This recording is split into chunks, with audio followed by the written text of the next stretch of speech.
Hello and kumusta? You're listening to the Sampaguita Podcast, hosted by Maria Bolaños, Keana Aguila Labra, and Jennifer Nessel. On this show, we chat about all things books, writing, art, and small press publishing for an inclusive literary community. In today's episode, we're talking with poet Christian Aldana. Thanks for joining us.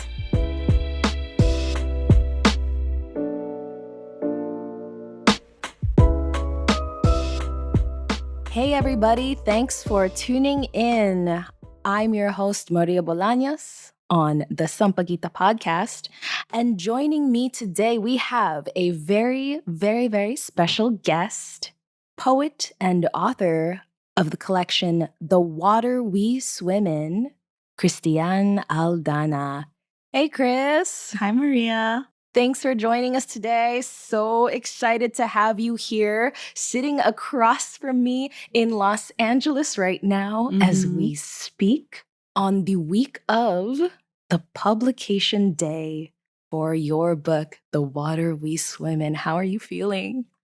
I'm really, really excited for this book to be out for real. I feel like I did a little prequel tour, like a soft prequel in the Bay, and then now I'm like, oh yeah, this is the kickoff. Yes. Oh my goodness, what a tour you have. You've just come from the Bay Area, so you've toured in the Bay Area already. What was that like? It felt really surreal, honestly, to just be, to be meeting people who I've admired on the internet or been friends with on the internet for some time. And then now I'm like, oh, I get to meet you in real life. That's super cool. Yeah. And just to I perform a lot in Chicago, and I feel very used to performing in Chicago and in the spaces I perform in. And so it was really cool to be in a very new space, even though there were people who came to my shows that I've known from before. And it was cool to also reconnect with them and be able to share these moments with them as well, because I know that they won't be in Chicago for the Chicago events I'm doing. Oh, okay, yeah. Wow. Okay. So for those of y'all who are new to this podcast, but also this book, Chris, would you like to give us your take on what this book is about? What is it about? What does this book mean to Chris Aldana?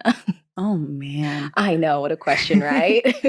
This book, to me on a personal level, is the coolest thing I've ever done, first and foremost. And I think, I feel like Sampaguita Press said it best. When you said this book is an ode to radical care, I didn't think of describing it that way, but that's really what it is. That the poems that are in this book, while each specific poem may not be explicitly about a particular aspect of structural oppression, every poem is touched by that. Yeah. And overall, I think the arc of the book is orienting me, but also orienting those who read it into this mindset of okay, the world is on fire. Yeah. But we are committed to holding each other through that and also figuring out how to put the fires out. Yes, that is so important. How was the experience for you writing such a book? This is an ode to radical care, it is. But also, in that vein, another on the back cover, as people will read when they buy a copy. For example, our poet kasama, Jason Magapo Perez, said this book talks about the troublesome waters of white supremacy as just one facet of the many, many things it talks about. How was it for you? How was the experience for you writing such a book like this and not necessarily getting, to go with the water imagery, washed away or swept up in despair necessarily? with this subject matter? Yeah, that's a good question.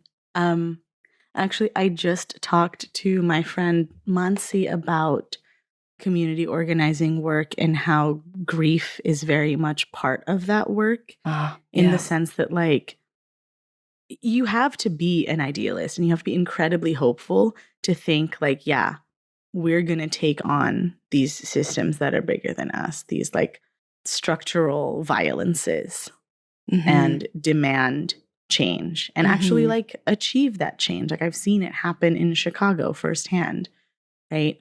We have a long way to go, but I do really believe in like what community organizers and activists say when they say, like, when we organize, we win. And I think the reason that I could write about the things I write about without, I don't know, feeling heavy and down as I was writing the book is because, one, a lot of the poems that are in the book I had written over the course of years before like a manuscript was being formed yet. Okay. And so I was already always writing about white supremacy and colonial violence and the legacy of imperialism in the Philippines. Like, you can't write about anything to do with Filipino history without touching that somehow. Yeah. And then I think, which is very much part of this collection, is like community, right? If I was writing about white supremacy and didn't feel like other people were also writing about it and also caring about it and also trying to figure out, like, how do we like root this out of ourselves and then like the systems that we live in, then it would feel really lonely and awful. But to have kasamas, both Filipino and non-Filipino, poet and non-poet, who are thinking about these things on a regular basis too, right? It feels like there's no like pressure to be the one who solves it all because like one person can't. Right. That's beautiful. Continuing with that sentiment of community, who, Filipino or non-Filipino, which poets and artists have been your sources of strength through the making of this book and maybe through the tour and for the future legs of this tour? I mean, like, gosh, the hardest part of writing this book was writing the acknowledgments, because I was like, how can I make this not be like 10 pages long? Because there are so many poets. Like, all the poets who blurbed my book are poets that I admire and look up to. So, and then you and Keana as my editors, huge kudos to you, not just as people who edited my book, but people whose work that I like turn to and love. You know, I think about other poets whose work I admire. I'm honestly just gonna flip open to the acknowledgments and like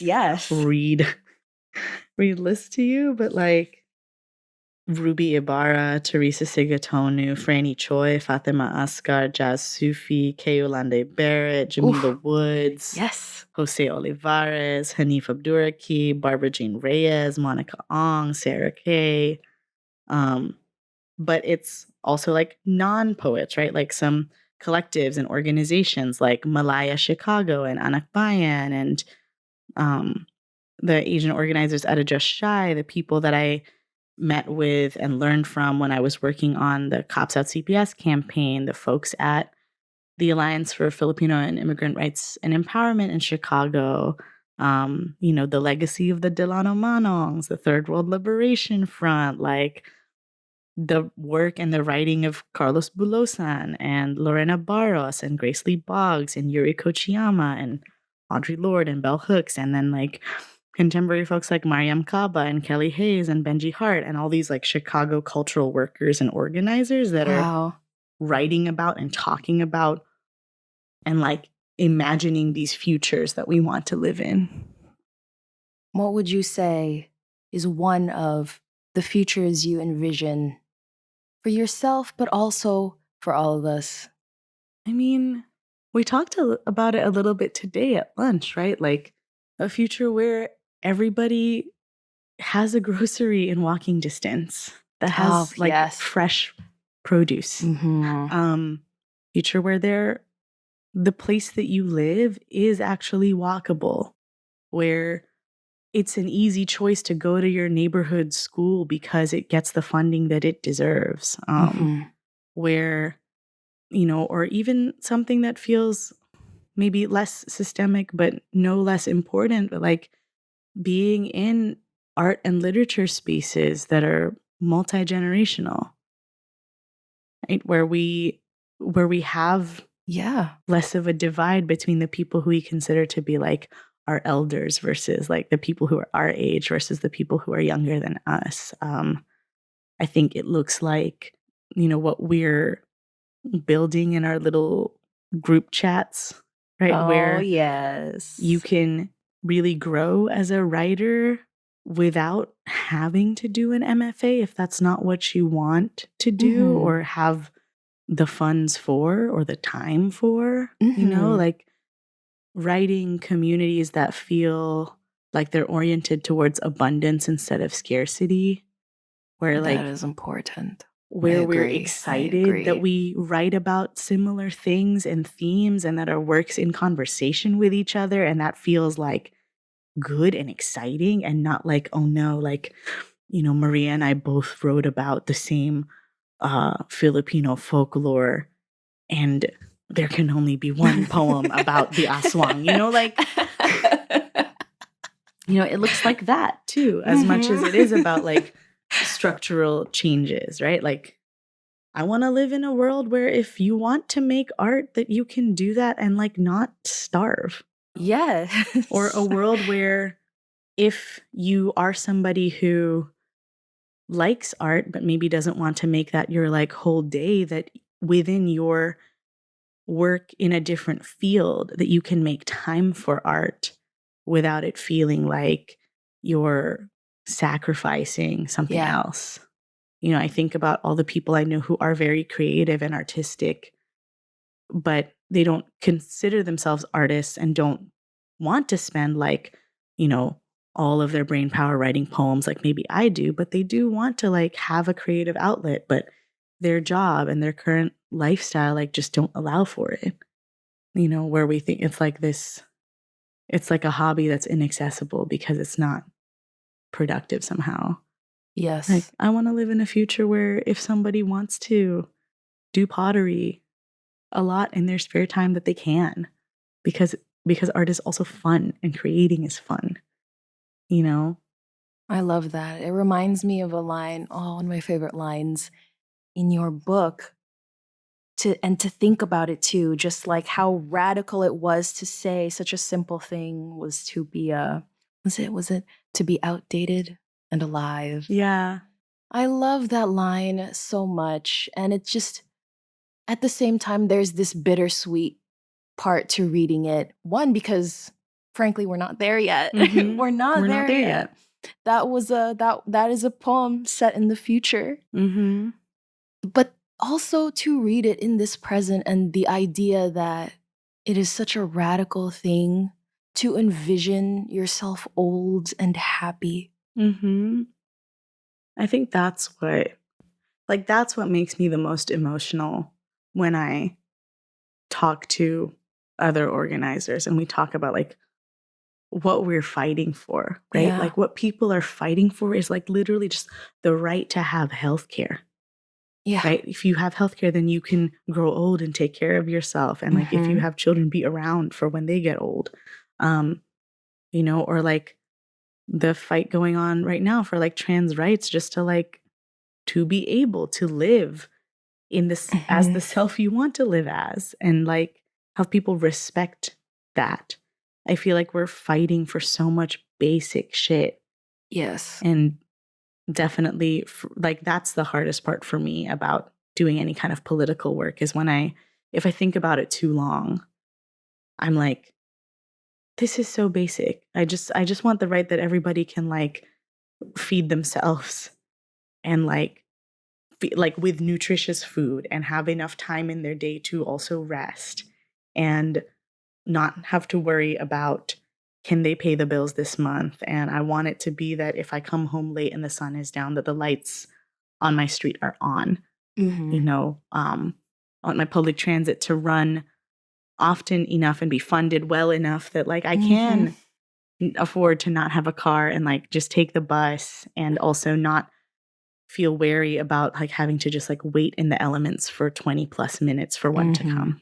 You know, like these feel like really basic things, but when we talk about like what makes people feel safe, what makes them feel like they have a good quality of life, it's like those things.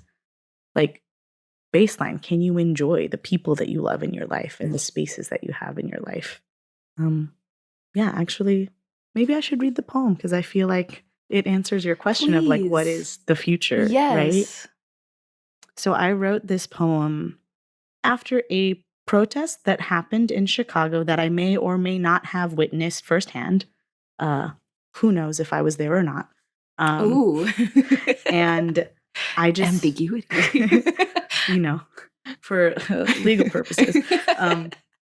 But I just found that I like could not write about the things that were happening. And I was like, at the time, I was like, I think I need to, before I can like contend with that, I need to write about what I hope for instead. And so this was part of like, it's an ongoing series, I think. I'll probably pick this back up, but two of the poems that I wrote with this intention of like, what is a poem, like to write a poem that takes place in the future, which I guess is like speculative poetry, right? But it's wild because this feels so mundane. And I picked an arbitrary year in the future. I was like, okay, in 2032, I'll be like 40 years old, right? And so I wrote this one that I'm about to read. I wrote the Pantoum as part of that. And there is a poem floating around in my G Drive that's called Mornings 2032. And it's about like, what does my morning look like? Like, what is my morning routine, morning ritual when in the year 2032, when things are like fine. So, okay, here's the poem. 2032. All my friends can't hang anymore. Can't keep their eyes open past 10 p.m. We wake up in time to catch the tail end of the sunrise. We are all morning people now. We stopped sleeping with one eye open. Of course, the kids don't even say hang anymore. They have new incantations to enchant their joy. Their lexicon is a set of unknown spells. It's so magical to be outdated and alive. All my friends write sweet poems now, lollipop stanzas. They pull sugar through all the syllables, a rush of gratitude in their smiles. How lucky we are with our front yards and our gardens teeming with children and summer fruits. How opulent to know peace and to never have to ask if everyone made it home safe. That last sentence, you know, how opulent to know peace. Like, I kind of hope that we move into a future where if we tell, you know, like the grandkids generation, like, oh yeah, this is what I witnessed when I was in my late 20s, 30s, that they're like, what? And they think that we're like a little bit deluded. Like, I want it to feel that level of safe, that the idea of me describing like what really happened is like a foreign concept to them. Wow. You know? I do hope we get there. Yeah. Speaking of never having to ask if everyone made it home safe, just flipping through this copy of your collection right now, one thing that strikes me, and I always meant to ask you this, is there are two poems which share the exact same title. Yes. In the table of contents. It is not a printing error. There are two different poems with the same title, and that title is in all caps. Yes. And that title is Stop Telling Me Police Will Keep Us Safe. What is the significance? We were discussing this off air just a few moments ago about what poem titles do and what you feel poem titles do. What is the significance of this particular title to you such that you said it twice? Well, you kind of know because your edit was partly the reason that this happened. But those two poems were one poem at one point in time. And I remember when we were editing the book, you mentioned like this first part of the poem feels like it's its own poem. And the second part feels like a different poem, but like they are talking to each other, right? And you had suggested, why don't we split them into 2 poems? And one of them had kept the title, Stop Telling Me Police Will Keep Us Safe. Right. And then the other one, you had like thought of a different title for it that came from the content of the other verses. And I remember saying to you, I was like, what if we keep them both under the same title, but we split this poem across the book? And I thought about, I wanted to keep the same title because I think it looks at the same core issue of like police brutality and how I really don't believe that their purpose is to keep us safe at all. And I think like the longer version of the poem, right?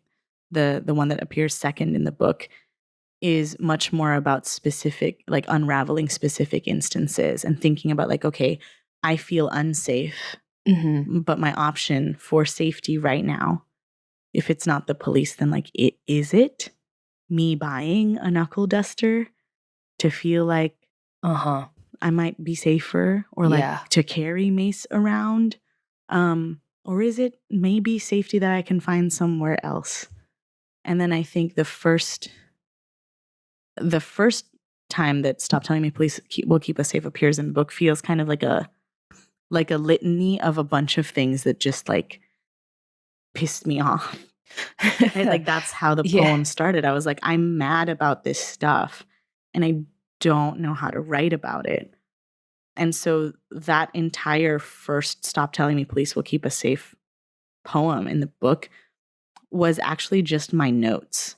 I had written a bunch of notes at the top of this of my Google Doc, showed it to Keana, and Keana said, "Don't remove the notes. Keep it as part of the poem." Oh, I didn't know that. Yeah. And so like it's funny. I feel like the way it appears in the book is truly a collaborative effort of like your edits, Keana's edits, and then my own edits of the poem. Wow.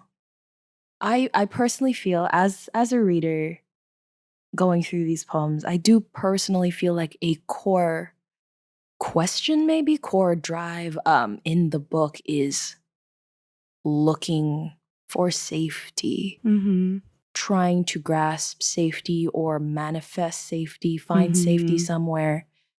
There is so much concentration on the idea of safety for this book. Do you think, I guess I can leave it at that, like how do you think this book manifests its own safety, if it does? I don't mean to ask a leading question, but like, do you know what I mean? Like, we have spent so long, like reading through this book, this journey of trying to find safety. If you flip through, as the future buyers of this book will see, there are gorgeous illustrations even of people swimming in water towards boats, reaching where people in the boats are reaching out to them with the idea, then the implication is, we're in the boat, we're going to pull you up out of the water here with us. Do you think that this book, in a larger scope, has achieved that place of safety? Are you still searching for that place of safety? Interesting. Okay. Well, it's just like your question made me think of Jason Magabo Perez's foreword, where he talks about this book being about crafting a safety plan. And it's funny because when I put the manuscript together, and even when we were editing it together, like I didn't think of it in that way at all. And so to see someone else read it and come to that conclusion, I was like, oh, like not that I disagreed with it, but I just think like I'm so close to the work, and like my kind of my big focus when I was making edits was like, are these poems talking to each other? Are they in the right order to talk to Right. each other in this way? How do they Right. look? Like, does each individual poem look the way I want it to convey like the feeling that I want it to convey Yes. through reading it on a page? And I was like, yeah, I know not vaguely, I knew clearly, like, what are the threads connecting these poems, but I never thought Right. of like, yeah, this is like, I think I'm so in it and I'm like thinking about safety and community safety and like collective like freedom and like just like cultural work and like identity and all of these things so much that I'm like, oh yeah, someone else who reads this book, Uh-huh. it might make them think about like, what is safety to me? Yes. Do I have safety in my life now? Do the people around me have safety? What can we do to have safety? And I don't think the book lays out a plan personally, because I don't think I have a plan on a personal level. But I think it asserts very strongly that like safety can't happen if you're in isolation. Mm-hmm.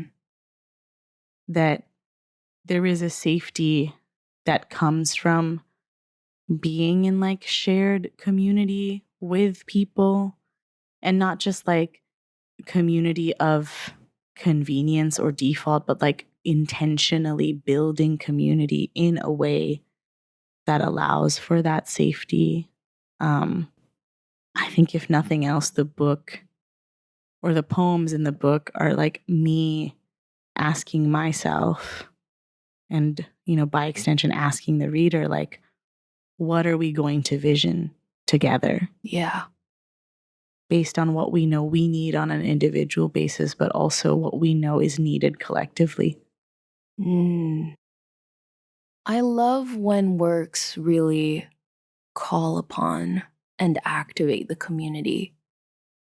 And this book is beautifully external that way. Like you always, always outward facing to others. The energy is like, come be in community with me. Come, we will share this space together.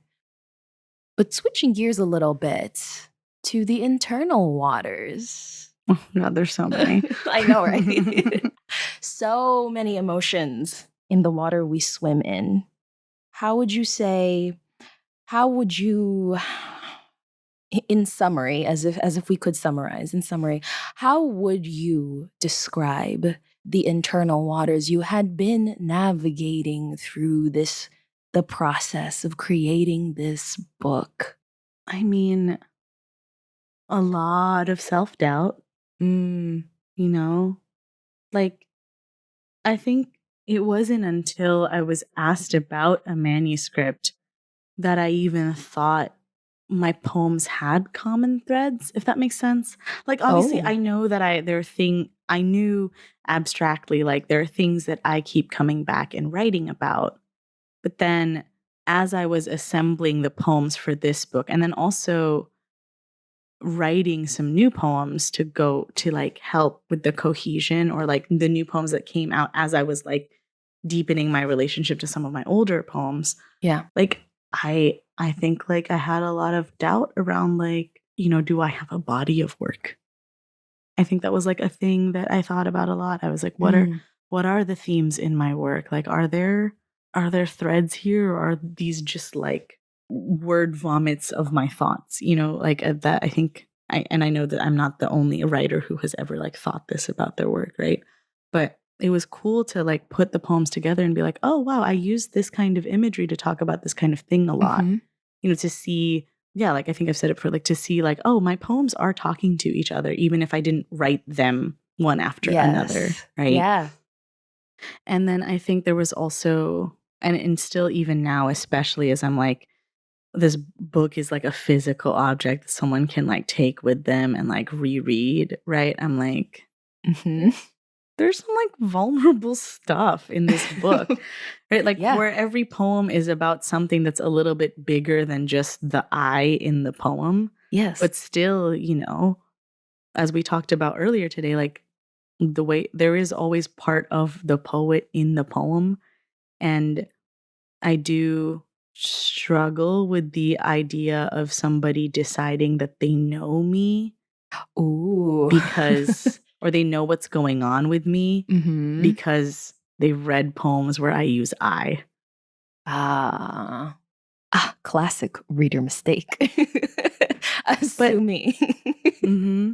But I think that's also like the draw of poetry, Yeah. right?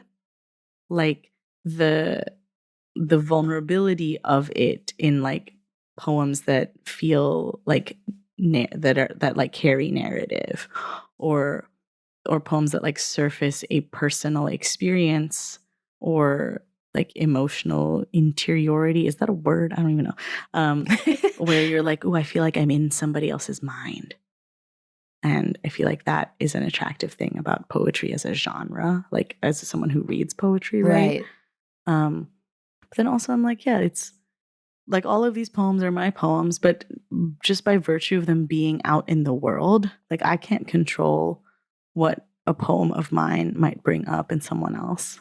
As in, like, people are going to resonate with things and relate to things in ways that are specific to them, or they might read a poem and like come away with like a meaning that I didn't necessarily intend. Yeah. You know, and it's less about like me being worried that like, oh my God, someone will interpret the wrong thing and be upset with me. It's more just kind of like, oh, these publishing work or performing work in a public space means that your poem has a life and a meaning, like your art has a life and a meaning beyond you.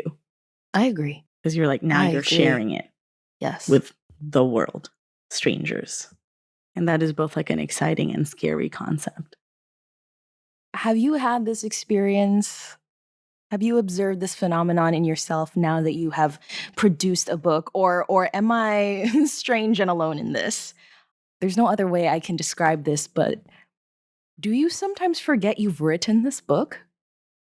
No, is that weird? Okay, no. Sorry, no, I just I'm made laughing you choke on your water. I'm laughing because yes. Okay. It's not just me. I have had that experience with Sana. Like literally, I'll be there was this one time, David, who's sitting next to me right now, who is our sound editor. I was discussing like naming off the Sampaguita Press authors for some sort of conversation. We were thinking about logistics. And then David stops me and goes like, Maria, you're a Sampaguita Press author too. You know that, right? And I had to be like, what? Oh, right. That book was written by me. Do you conceive of this book in your head as yours? Or is there like a separation now that it is a physical entity outside of you and your body and your mind? So I like resonate with the idea of like forgetting that I wrote the book. Not like I don't actually forget like, oh, I have written a book. It's more like I think when I was writing it and it was in manuscript form, it felt like something I was working on. It felt very tangible in that way where I was like, I'm looking at it, I'm editing it, I'm moving things around, I'm thinking about it. And then now that it's done and it is printed and bound and we've done all of the edits and like this is its final form, right? Like the Pokemon has reached its final evolution. Yes. I'm kind of like it's the forgetting in the sense of like, because I'm not actively working on it. I'm like, oh, right. Like going from I have a manuscript to I have a book that's out feels a little bit like, oh, right. I think my like if it wasn't for this tour, you know what I mean? I think I'd kind of be like, I was telling people for so long, yeah, I'm working on this book. I'm working on this collection of poems. I have a deadline. I have this. And then now I'm like, I've shifted from that to be like, oh, saying like, oh, did you know, like I have a book out feels a little more, I don't know. It feels different to say. And I feel like I'm only talking about it as much as I am because there is a tour. So there is a reason to. And I feel like if there wasn't a tour, I would just be like, oh yeah. Yeah, I have a book. You know, like it's funny because it is such a big deal. Like I said at the beginning of this podcast, it is the coolest thing I've ever done by far. But also, I don't know. It feels like I'm you know, like because I'm no longer actively tending to like the works itself. Yes. Yeah, it's definitely cool to have a book out, but like I do feel separate from it now. And now that it's done and it's in the final evolution form, it doesn't take any more tending to. Yeah. Yeah. I guess that means we have to start writing book 2, right? Yes. We need to have something to tend now. But going back to the book tour, let's talk about the book tour some more. We love this book tour, obviously. Mhm. What is the significance? What tell us more about the significance of this book tour to you? I mean, there's many things. I think the biggest thing is like, I feel really strongly about community connection and building like relationships across state lines, borders, whatever, Uh-huh. which is like evident from this book and also like evident to anyone who's done any like community work with me. And so part of wanting to do this tour is like, I want to read this book in front of the people who would like resonate with it the most, right? Like queer Filipinx people that are like trying to reimagine our collective futures, right? Like that's who I want this to reach. And I don't want it to just be like, oh, you like have the book. Like I want to learn about like what are y'all doing in your literary communities elsewhere? You know, what are you doing in your like what kind of cultural work is going on in different places, and how can I, use this book to make new connections, not just for myself, but like between other people. Mhm. And then, so that's like a big part of it, right? I'm curious and I want to learn things, and I also want to share what I've learned from like the process of the book, and also like just like creating literary spaces in Chicago. Like I want to tell people about that work and like, yeah, see how we can connect. Like I went to AWP and I met so many really dope poets, some of whom are going to come to Pub Day on Saturday. And I found out like one of the people that I met is planning to come to Chicago in the fall to do some readings for their book. And I was like, oh my God, like let's connect, because I want to make sure that like you get to meet like That's the awesome. kind of folks that you want to be reading your work in Chicago, and not just performing to, a room of people who will still like your work, but maybe won't like feel your work in their Right. soul. Mm. Right. Like I like want, yeah, I want to like bring people into like the worlds that we're like creating as they're happening. And like, I think the tour is a way for that to happen. I also think that like, I want to celebrate this achievement, like I'm 30 and I'm like Yes. 99% sure I'm like never going to have a wedding. So like, this is wedding number 1, at least until there's like book number 2. Yes. And then there's another, like that's kind of also how I'm looking at it. I'm like, I'm doing this complicated thing and being my own tour manager and publicist, etc., which is a lot of work that I have given myself to do. No. I love to give myself a project, and like also because there are so many people I love in different places, and I do want to like, on a personal level, I want to be able to share this achievement, this milestone with them. Right? Mhm. Like your editing and Keana's editing and Kelly's editing, like to like bring this book into the world has meant so much to me. And I'm like, I Oh. want to be able to like share this milestone with y'all. Right? Like that's why it's cool that we get to do this pub day in LA. That's why it was amazing to get to do some events that Keana was at last week, Like I have poet friends and community, like Filipino community in New York that I hope I get to see. Mhm. And like, yeah, and like have this book be an excuse for us to like do cool stuff. There were a couple of people. So I did an event in Berkeley last night, and there were people who came to it who were like local, like queer API organizers. Mhm. And, they got to I got to connect with them and talk a little bit about what they do. And then one of the people who was there who had never been to a poetry show before, she was like, she told me this is the first poetry show she's ever been to. Ever? Wow. Yeah. And then she said, I'm also a like biracial queer Filipina. Mm. And I've never heard any other poet with those same identities talk about the Damn. things you talked about. And I'm like, that for me is the point. Like, hopefully, you know, people hear me read and are like, what if I wrote poems? You know, that's like my Yes. not so hidden agenda. Yes. But the other part is like, yeah, I think it does matter to like hear people making art about these things. Like, I'm not the first person who has ever written poems about like politics and community, right? Like Franny Choi's work does an amazing job at that. Like Fatima Asghar has beautiful poems about that. Leah Lakshmi Pyapshna Samar Singha has like really great poems about community and like love and things like that. You know, but I think people need to see that art can be used in that form and that it can be something that is really accessible and like isn't just the thing that comes out of like an institution. Yep. Yeah. And I also love like at shows and like at Luya, you know, I love seeing people talk about what they've just witnessed and then like find points of connection because of that. I think that's really beautiful.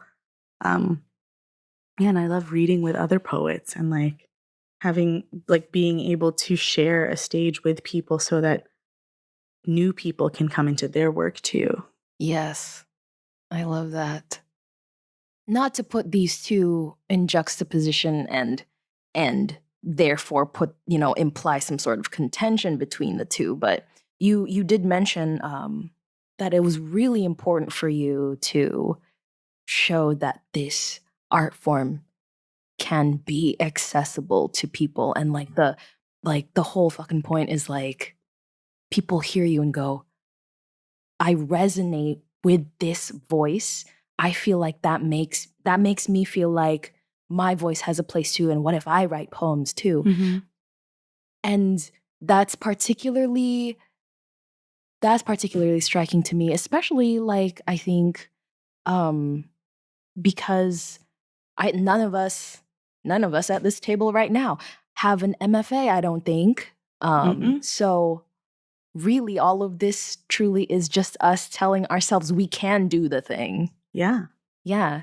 Like how do you feel about, like, how has your experience been throughout all of this entire bookmaking process, specifically as someone who does not have necessarily like a long laundry list of institutional backing and training and yeah. Yeah. I mean, imposter syndrome, big thing, like at the beginning, especially. Like when Keana called me, be like, your manuscript, how do you feel about us publishing it? Or whatever they said. I was like, I don't have one, but I'll make one for you. You know, like, and I remember too, I think I've shared this story with you before, but I will share it again on the podcast. Yes, please. Which is when Keana called me to ask me if I would be interested in working on a collection of poems to publish through Sam Press, I was in line for COVID testing in like December of, I forget what year, in like a Petco that was like, you know, no longer in operation, that they had converted into a COVID testing site. I don't think I like, know this story. I think I said something to the effect of like, yes, and can I call you back? You know, because I'm about to get like no swab results. And you know, we're like in such a apocalyptic time. I was like, this is like, you know, I remember my roommate and I being like, did this used to be a Petco? You know, as we're like being like shepherded through the lines that we need to be to like get our testing done. And then yeah, as I'm in line, I get this call that's like very important. And I'm like, oh, let me get back to you. And I think at the beginning I was like, I think I literally said to Keana, are you sure I don't have a manuscript, Keana? I had a lot of poems, right? I had like decades worth of things that I had written. I just had never put them together with the intention to like publish them. And I, at the time, already knew that there, like, how people, like in poetry especially, tend to get published is like, there's, sure, you can have like a book and an agent and all of that, but there's also like a lot of chapbook contests or first book contests where you submit a manuscript to a press. Yeah. And then you, like, if you win the contest, then they publish you, right? And like plenty of people that I like follow on social media and stuff, or even like writers that I like know in real life were doing that. And I just remember just being like, I could never. I just like, I don't know why. I just like had such a block to thinking that I could make a manuscript. Yeah. And it wasn't until like, and this has been like a big theme of my life of like somebody else indicating that they believed in my potential before I could be like, oh, I can do this. And I think about how like as an organizer, especially a youth organizer, and also as like an arts educator, that like my day-to-day is usually telling somebody that they can do a thing. But like if I have to tell myself to do a thing, like, oh, absolutely not, you know? And then, yeah, then I started like actually putting things together and thinking about like, okay, what's the title? Like, what are the themes of this book? I think Hari might have told me he was just like, put all of your best poems in a document, like just step one, and then read through and see what feels like it sticks and what doesn't. Move shit around. And I honestly think that's what I did. I was like going through my Google Drive and I was like, okay, this one, that one. I remember there was a point, I think I texted you or put it in our Discord chat. I was like, I keep writing poems for the book, you guys. You know, and that's why the book became a book instead of a chapbook, because it was like, what about this poem? Or, oh, what if I revise this poem? Do you think it goes? Or me being like, hey, I wrote a new poem. Will you read it? And then you're like, okay, so are you putting it in the book? And I was like, I guess, sure. You know, and then before you know it, it's like, oh, debut full-length collection. I know. But yeah, it is. I think when we did the virtual talk back with Rachel Cruz, I think I said, like, I think it's really important for me to state that I do not have an MFA and I didn't take creative writing as like I remember a class. That. Yeah. Because so many of like the students that I've known and the work that I've read, like I love your work. You don't have an MFA. I right? do Like, not. No. I love Syra's work and Butch's work. They don't have MFAs either, you know? And even like the folks that we do know that we look up to who have mentored us that do have MFAs now, we all know that it's not the MFA that gave them a writing voice. You know, they were already writing poems before that. And I think poetry is in a lot of ways like one of the more accessible forms of art, right? You just need like your brain and something to record your poems on. You know, like it's not expensive to be a poet. However, I would say poetry is the brokest art form. So there's that. But, you know, I think like I'm like, if I'm telling my students anyone can write a poem. Yeah. Then I also have to be like, well, that applies to me too. Like anyone can be a poet, anyone can be a writer. You just have to write. I love that. This is the moment in the podcast where I thank you for writing and deciding to take that call in that Petco. And being the like, combination yes. Petco COVID testing center. I didn't know that story. I didn't. The beautiful absurdity of that scenario where the call happened. Oh, God. Can I call you back? I'm about to shove a Q-tip up my nose. I know. The vibe of the water we swim in is very much like everything is happening all at once. Yeah, it's true.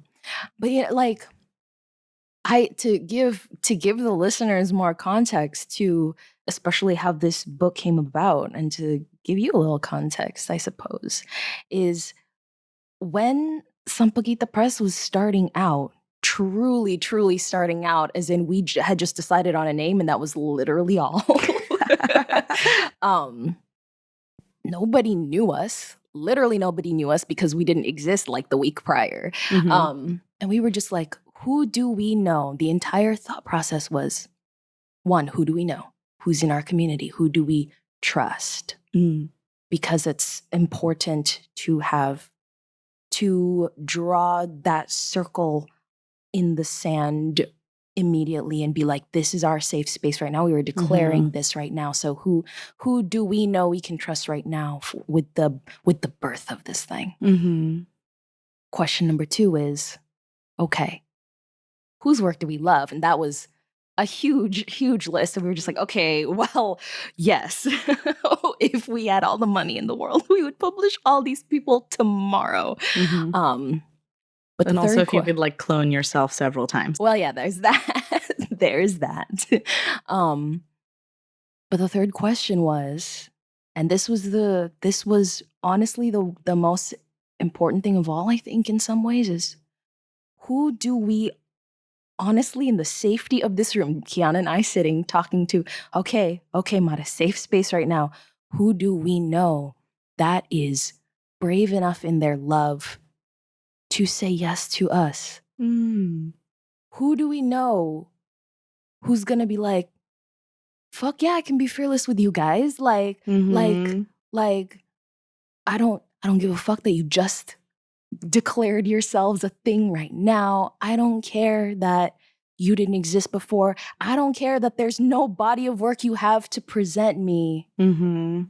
but I love you and I want to work with you. We were just, and then that list got considerably shorter and we were just like, who do we know loves us that bravely? Mhm. I love that. And you were on that list. I love that that was the criteria because that's how this book process has felt. Like I felt like you gave me this space to step into being an author. You were like, "We love your work. You have work." And you reminded me like the editing process is for developing your manuscript to the place it needs to be published. Mm. And I think like because I was so like it took me so long to just be like, yes, I'm a writer. It took me so long. I'd been performing in community for years and I still wasn't just like, I'm a writer, I'm an artist. Oh I my was like, oh yeah, goodness. this is a thing that I do that I'm good at. That's like kind of what my brain space was like for a long time. Mhm. And then, you know, this opportunity, this book was like, okay, I'm going to do this for real. And I feel comfortable doing it with these people because I think they really get what I'm trying to do. Mm.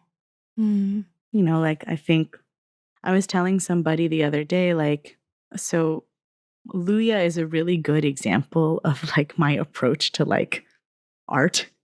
Ooh, do In the tell. sense of like, when I conceptualized the thing and how I wanted Luya to feel and what I wanted the like open mics to be like, Yeah. and who I wanted to come to these things, I was like, I kind of thought about it like this. I was like, I know if I find a bookstore or a cafe or a venue to do an open mic at, that like that's not that hard.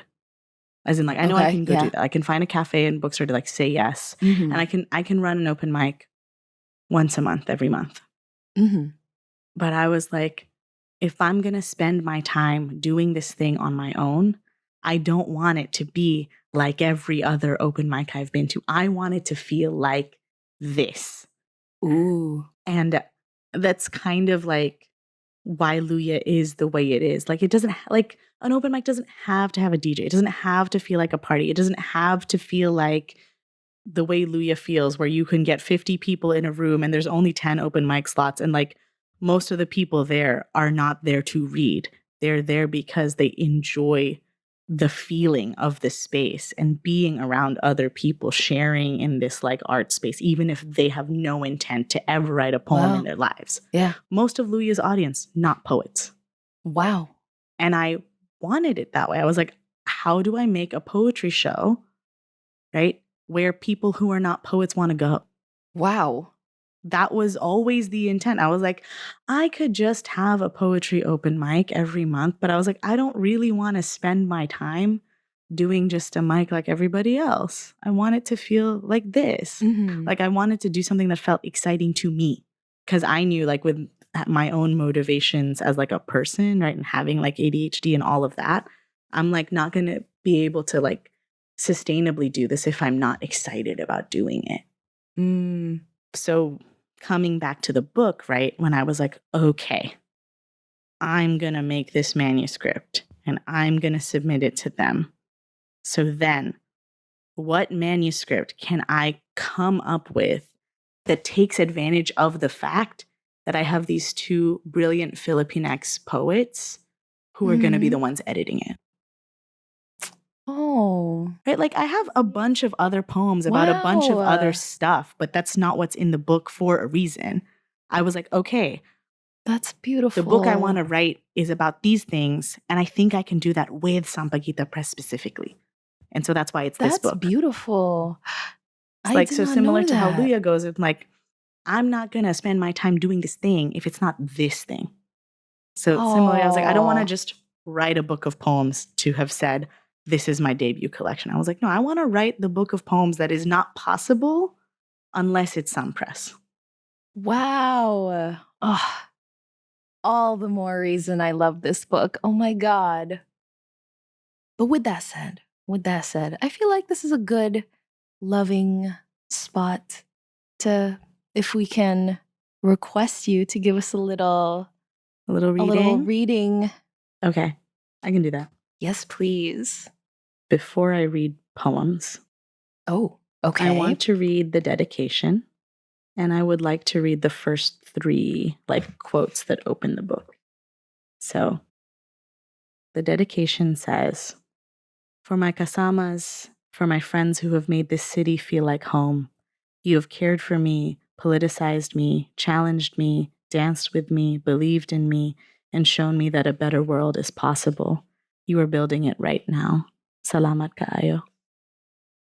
And the book, what do you call the quotes in a poetry book that precede the poems? Like an epigraph to the whole book? If there is a name to it, I don't know it. I literally just call them the quotes. Well, the first 3 quotes that you encounter, the quote, "Hope is a discipline," which is something that Mariam Kaba, who is a brilliant abolitionist organizer in Chicago, has said. And I really do feel that, like, hope is a discipline. It doesn't just happen. You have to, like, make hope happen for yourself in many ways.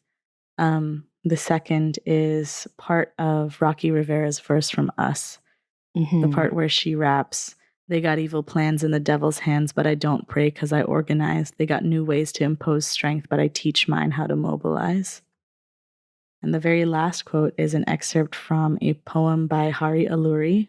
The poem is called "Seeking Union and Returning, Ang Tubig ay Buhay," which, when I actually sat down and read the whole poem, I was like, oh, this is the poem that was the result of me telling Hari, hey, Hari, write a poem about water. Yeah. And then when I read through the whole poem, I was like, this poem is in conversation with my whole book. And I had like already written the manuscript. And I was like, what? So this is the part from the poem that really stuck out to me as like, this is literally my book. "Those who come from islands know me as the longing, fluid to a gender, harana to your origin, I'm sung, chorus of Bangkad journey to become, incantation to begin." And because we talked about it, I'm going to read both of the Stop Telling Me Police Will Keep Us Safe poems. Yes, please. But sure. One after another so we can hear what they're like together. "Stop telling me police will keep us safe. Asian people are dying and there are no answers. I heard 10 rounds in my alleyway last week. Someone shot a kid in front of an elementary school in Albany Park. Maybe I shouldn't take transit as often as I do. I wish I could afford a car. I'm sick of people telling me that we should go to the police when we're hurt. Why should we run to something that hurts us? How many women like me have been laughed out of a police station? How many sex workers in Asia have they assaulted? White men have been preying on me since I was 12 and I'm sick. Men go to Southeast Asia on their little trips and think we only exist to serve them. Stop telling me police will keep us safe. For my Filipino martial arts family, after our teacher, Crystal Dino. I laugh at the cat-shaped knuckle duster, small enough to daisy chain to my keyring, ears filed to menacing points. I want to be sharp enough on my own. I spend so much time lying about boyfriends I don't have, avoiding the invitation to the hotel room, the bar, the back of the room, the sidewalk. I say everything except no, because they are leaning too close. They are walking to my rhythm. They are chasing a fantasy, a high, a prize. They are following me, you, us. I'm trying to be good at being alone, but they love you by yourself. In the park, armed with bamboo sticks, we put a hand to our third eyes, the other to our hearts, a sign of respect before we fight. We fly over the elastic ground, sticks whistling before crashing against each other like waves. Who will keep us safe? Not this country, not the cops, only us, our own wit, our own sweat, our own blood. When the sun goes down, you should sit in the front car of the red line. One time I forgot. He pleaded with me, just one hug. A train car full of lonely men, minding their business, not minding me, shrinking, shaking, apologizing for not accommodating, trying not to make any sudden moves. The knuckle duster is pink and I don't buy it. I imagine hooking my fingers through its eyes, grinning cat face resting in my too small palm. I don't know the first thing about fighting, so what good would a weapon do? In the park, we learn the truth of our movements. We imagine ourselves with blades, diagonal strikes to split a man open from shoulder to waist, strike from below to disembowel, a circular strike from above to sever the head from the neck. You know, I never read this poem in performances, but it's one of my favorites in the book because I really spent a lot of time thinking about how I wanted it to look on the page. And when I wrote it, it felt really like emblematic of the time. So this is texting. Sorry I missed this. Sorry, there are still 26 unread messages on my phone. How have you been? How are you staying grounded in this time? How are you keeping all the pieces of yourself from disintegrating? No worries, there's a lot going on right now. Do you know how to keep yourself tightly coiled? Have I missed something? Have I missed something? My head and my heart are everywhere. LOL. It's okay. It's okay. Text me when you get home. I will. Smiley face. I want someone to know I'm still here. I have 26, 84, 99, 110 unread messages, but I answered yours. Just checking in. I made it home safe. How have you been? I made it home safe. What are you up to? I made it home safe. How are you feeling? I made it home safe. Are you okay? I made it home safe. Are you okay? How did you, if I can ask, then for the readers who are not going to see this on the page as they listen to this podcast right now, how did you want it to look on the page? I wanted there to be like a lot of space between certain sequences of phrases and lines because I wanted it to feel like that disjointedness of like responding to text messages, but not being able to respond to them like fast or in time. And that kind of like, I don't know, like cyclical feeling of like I'm having the same conversation with multiple people.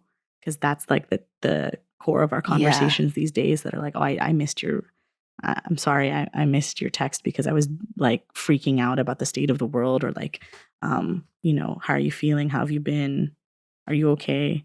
And the answer always being the same because we're still like struggling, you know? And I just remember like before the pandemic, I was very much maybe I would have 5 unreads, but I just could never leave anything unread on my phone. And then the pandemic happened, and I remember the day that my unread text messages jumped into the hundreds, and I was like, wow, yeah. what's happening? I feel that. Yeah. I think I'll read recipe cards. Ooh. How long does the scent of garlic cling? Later, when my lover puts my fingers in his steaming mouth, will they still carry the kitchen with them? They say the proof is in the pudding, so I make it. The proof is in the first bite, the last swallow, the pretty yellow gold of the custard that makes its graceful chassé down your chin. I am trying to remember my father praising my mother for something other than her cooking. My mother is a goddess until the plates are clean. I make pasta to apologize. According to the notes from my mother, carbonara must be made carefully, otherwise you end up with scrambled eggs. So my eggs are perfect. My lover swallows and smiles and smiles and swallows, and I trade his cold shoulder for a warm mouth. I watch him go back for seconds and never question that I am the one to blame. Domesticity looks good on me, slaps my ass, pulls on my taut nipples, leads me to the bedroom by the chef's knife. Everything I make is delicious. I polish off the praise, how I love to say thank you. Thank you. I learned to make biko and ragu and chickpea curry. I learned to make sinigang from scratch. From the lemons I have, I make do. I learn to make the ginger sing against the garlic cloves I crush with the flat of the knife. I make red curries, kimchi stews, and bone broth soups. I roll out my own pie crust and pack it with all the warmth I can coax out of an apple. I learn to be a goddess, a trophy, a compensation for my round form, my loud mouth. My mother taught me to slice off the end of the clove first. I learned to arch my back and say please. I learned not to answer because he doesn't teach me to ask. I consider learning how to bake bread, how to make an onion galette, how to prepare oxtail, how to ferment my own tea, how to anticipate a need. My mother taught me to press down with the knife to ease the clove out of its skin. There is so much in that one. Wow. There's too much going on in that poem. goodness. We're gonna go right into a different vibe. I'm gonna read Half Past King Philip. I feel like it should be memorialized on the podcast. Here we go. I never expect to find us in the bookstore. I try anyway. I check for us in the nonfiction because I know our history is real. I think I might find my people in the poetry section because it's poetic how a populace can go on living through every new oppressive presidency. I run my fingers along every shelf. I linger on every Spanish author, Hernandez, Estrada, Ocampo, as if I'll know which book carries centuries of colonization on its spine just by looking. I forget how our names hide behind other ethnicities, how so often my people are mistaken for what we are not. You only have to hear our names to know. De los Santos, de la Cruz, del Rosario, as if Catholic syllables could bring us closer to God, as if breathing faith into our family names might bring our families praise, as if keeping our heads down in prayer could keep us safe, as if kneeling at the feet of a foreign king could save us. Maybe that's why we're always forgetting how brown we are, how brown we've always been, till they came to water down our family trees, shake their branches hard enough, and a conquistador might fall out. At the reunion, your tita boasts about how much Spanish blood runs in our veins, as if their blood is what ripens our roots as they grow. We all want Sampaguita skin for a reason. We use their words to describe how close we are to their image in order of preference: mestiza, morena, negrita. There is one lonely section for the books of color: African American Studies, Latin American Studies, Asian American Studies. They grouped us together so it's easier to keep track of us, just like naming us made it easier to keep track of us. Gutierrez, Aquino, Guevara. It's been centuries since they left our shores, but we still measure our days in their language. Anong oras na? Well, it's 1:30 King Philip. 7:30 time for evening mass. How can colonization leave you, Lopez, Mendoza, de Guzman, when its hands built your houses of worship, when its tongue defines your time, Flores, Rivera, Castillo, when it named you, Sanchez, Garcia, Reyes, when it named you, Philippines? Okay, I think I'll read maybe 2 more. Sure, yes, please. I'm going to read Pantoum for 2032. This is after Carlos Bulosan, Iman Lacava, Mila de Aguilar, and all my kasamas. It opens with this epigraph. A comrade is as precious as a rice seedling, fed and nurtured, guarded from pestilence and floods. Which is from Mila de Aguilar's poem, A Comrade is as precious as a rice seedling. This is what joy looks like. Palm to palm, radiant mga kasama. Sing like every tomorrow is infinite, each one of us a river, a rush, a dream. Palm to palm, radiant mga kasama, smile wide and drink sunlight, each one of us a river, a rush, a dream unfurling into a monumental sea. Smile wide and drink sunlight, mga kasama. We are audacious, steady, unfurling into a monumental sea. Our life is a truth we have fought for. Mga kasama, we are audacious, steady. If a storm should crescendo, remember, our life is a truth we have fought for. There is nothing more precious than you. If a storm should crescendo, remember, we are millions enough for the thunder, and there is nothing more precious than you, mga kasama, holding hands, unafraid. We are millions enough for the thunder. We chant, laugh, and dance in the rain, mga kasama, holding hands, unafraid. This is what joy looks like.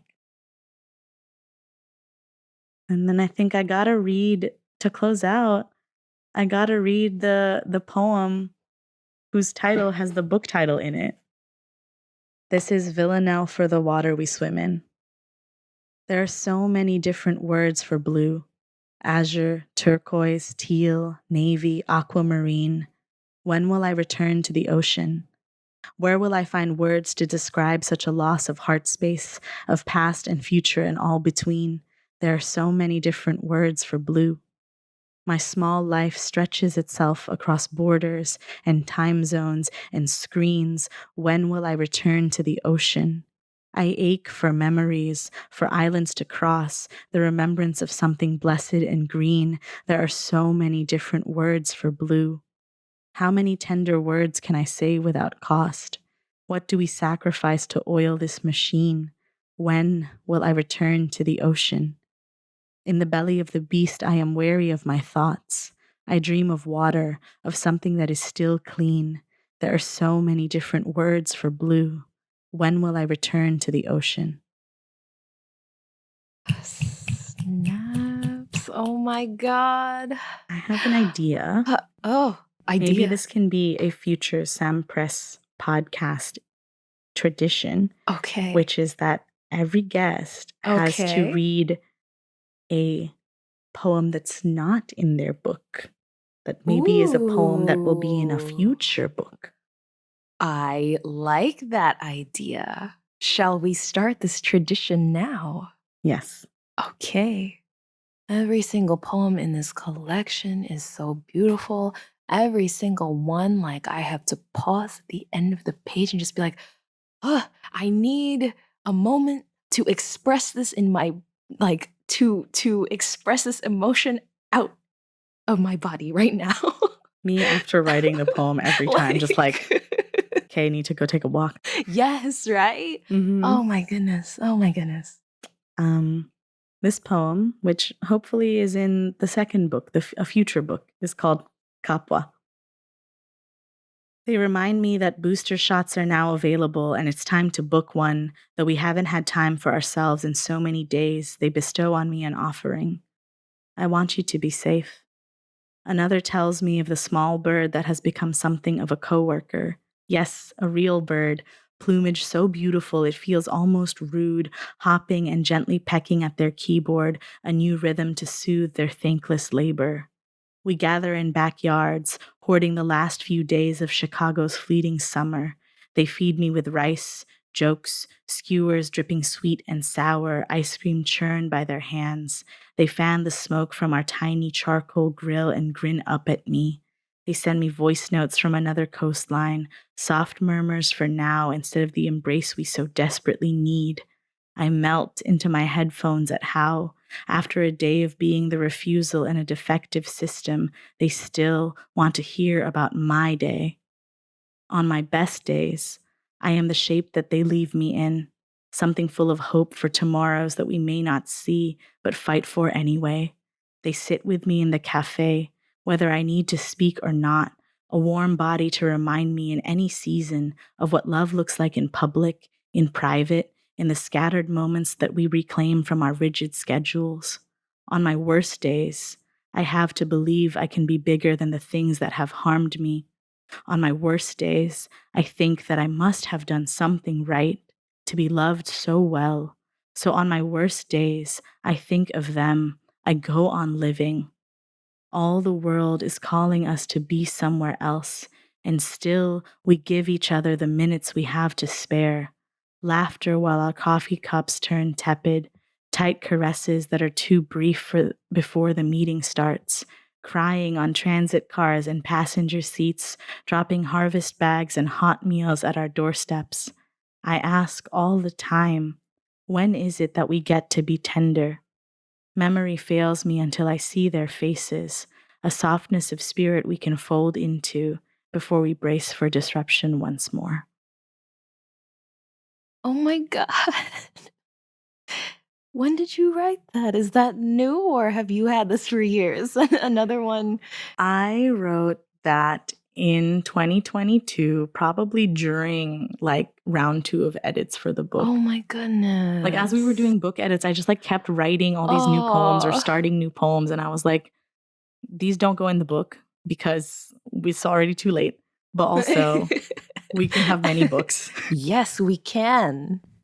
Yeah. And so that was one of them. That was my, like, what I read you is my like 6th redraft of that one. I like keep in all of my documents. I like, even if I change like only a couple of words, I'm like, okay, new draft. This is draft 7. This is draft whatever. What I especially love is one of the things I especially love about being in this community with practicing poets as we all live through our years and write all these poems, and we get to see one another create these poems, is that I heard lines in there that I have heard you say in person in just the context of you just chatting.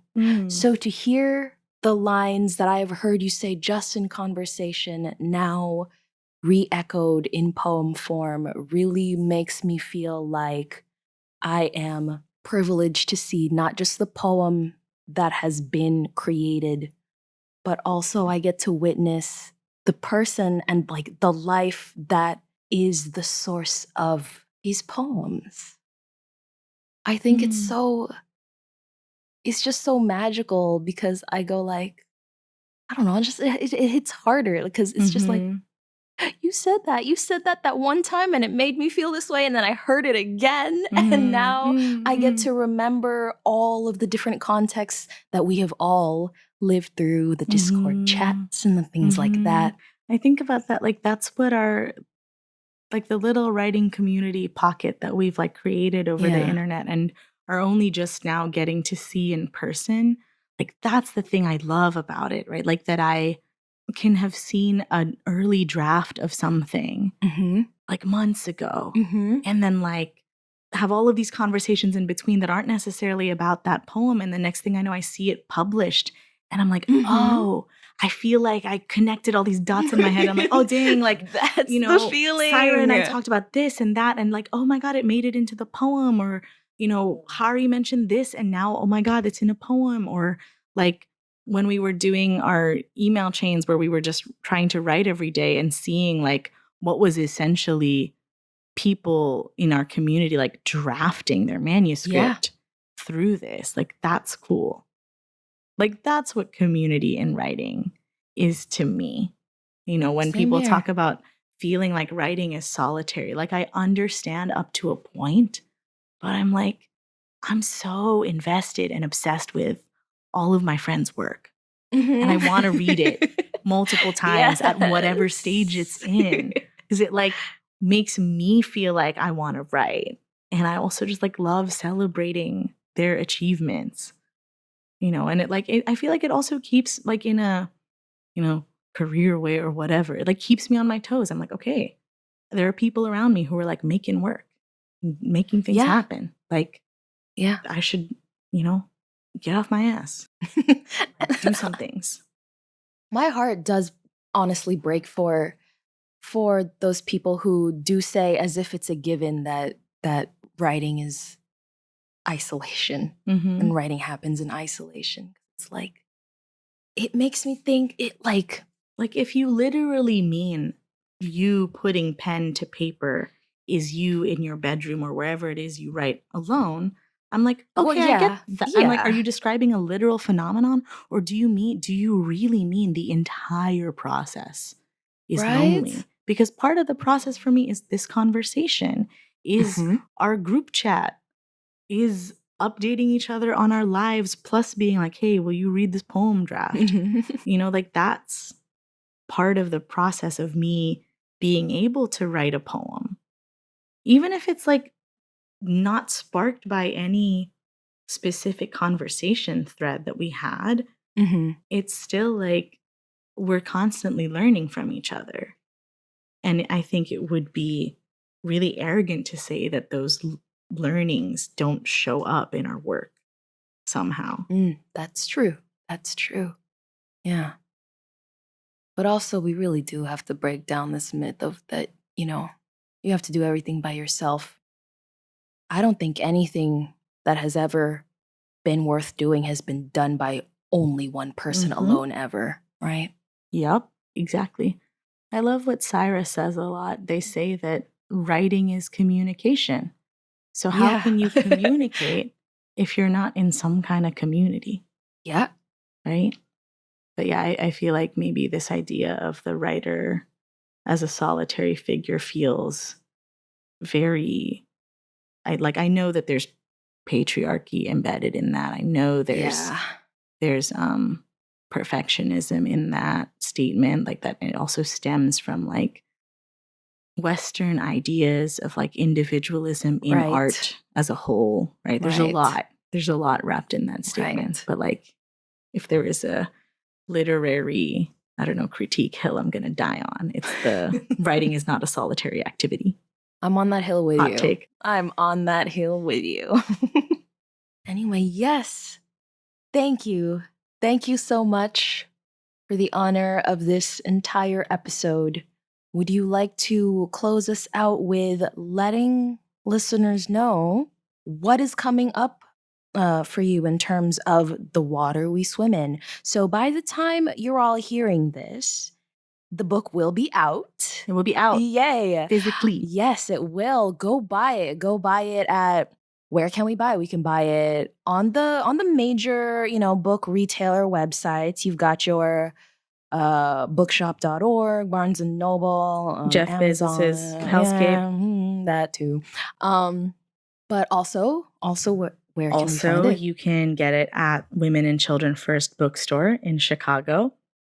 And hopefully, we have to work this out with the press, but hopefully also at 826 Chicago's bookstore, the Secret Agent Supply Store in Wicker Park. It's where I work. And yeah, honestly, I mean, something that we're learning together as press and author is like, I want to try to get the book in, like Chicago has so many brilliant neighborhood independent bookstores. Would love to get the book in those places too. Yes. So if you have a local bookstore that is near and dear to your heart and you want to see The Water We Swim In on the shelves, this is a community effort, everyone. What have we been talking about this whole hour? Please, please reach out to your local bookstore. Ask them to stock this book because it is definitely one that should be on the shelves. Ask them to order it for you. They do that. Yes, that too. request it at your local library. Mm-hmm.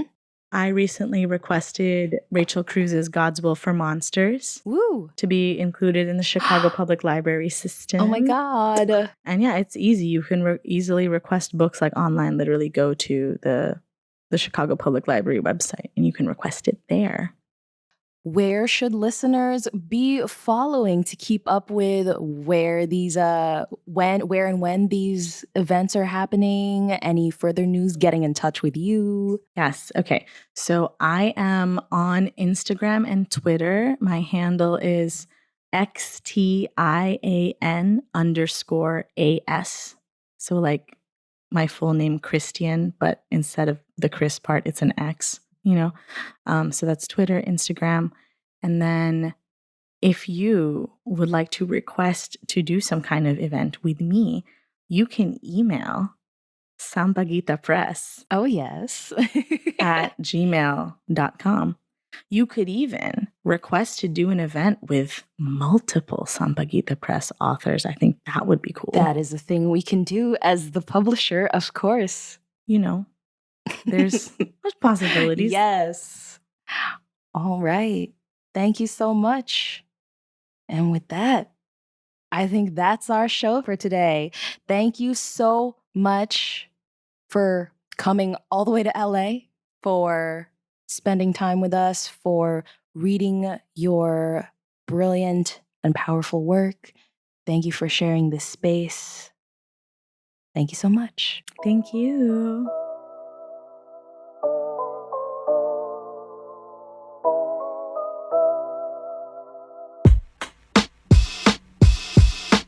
You are listening to the Sampaguita Podcast, presented by Sampaguita Press, an independent small press committed to serving underrepresented voices and communities who may not have access to traditional publishing spaces.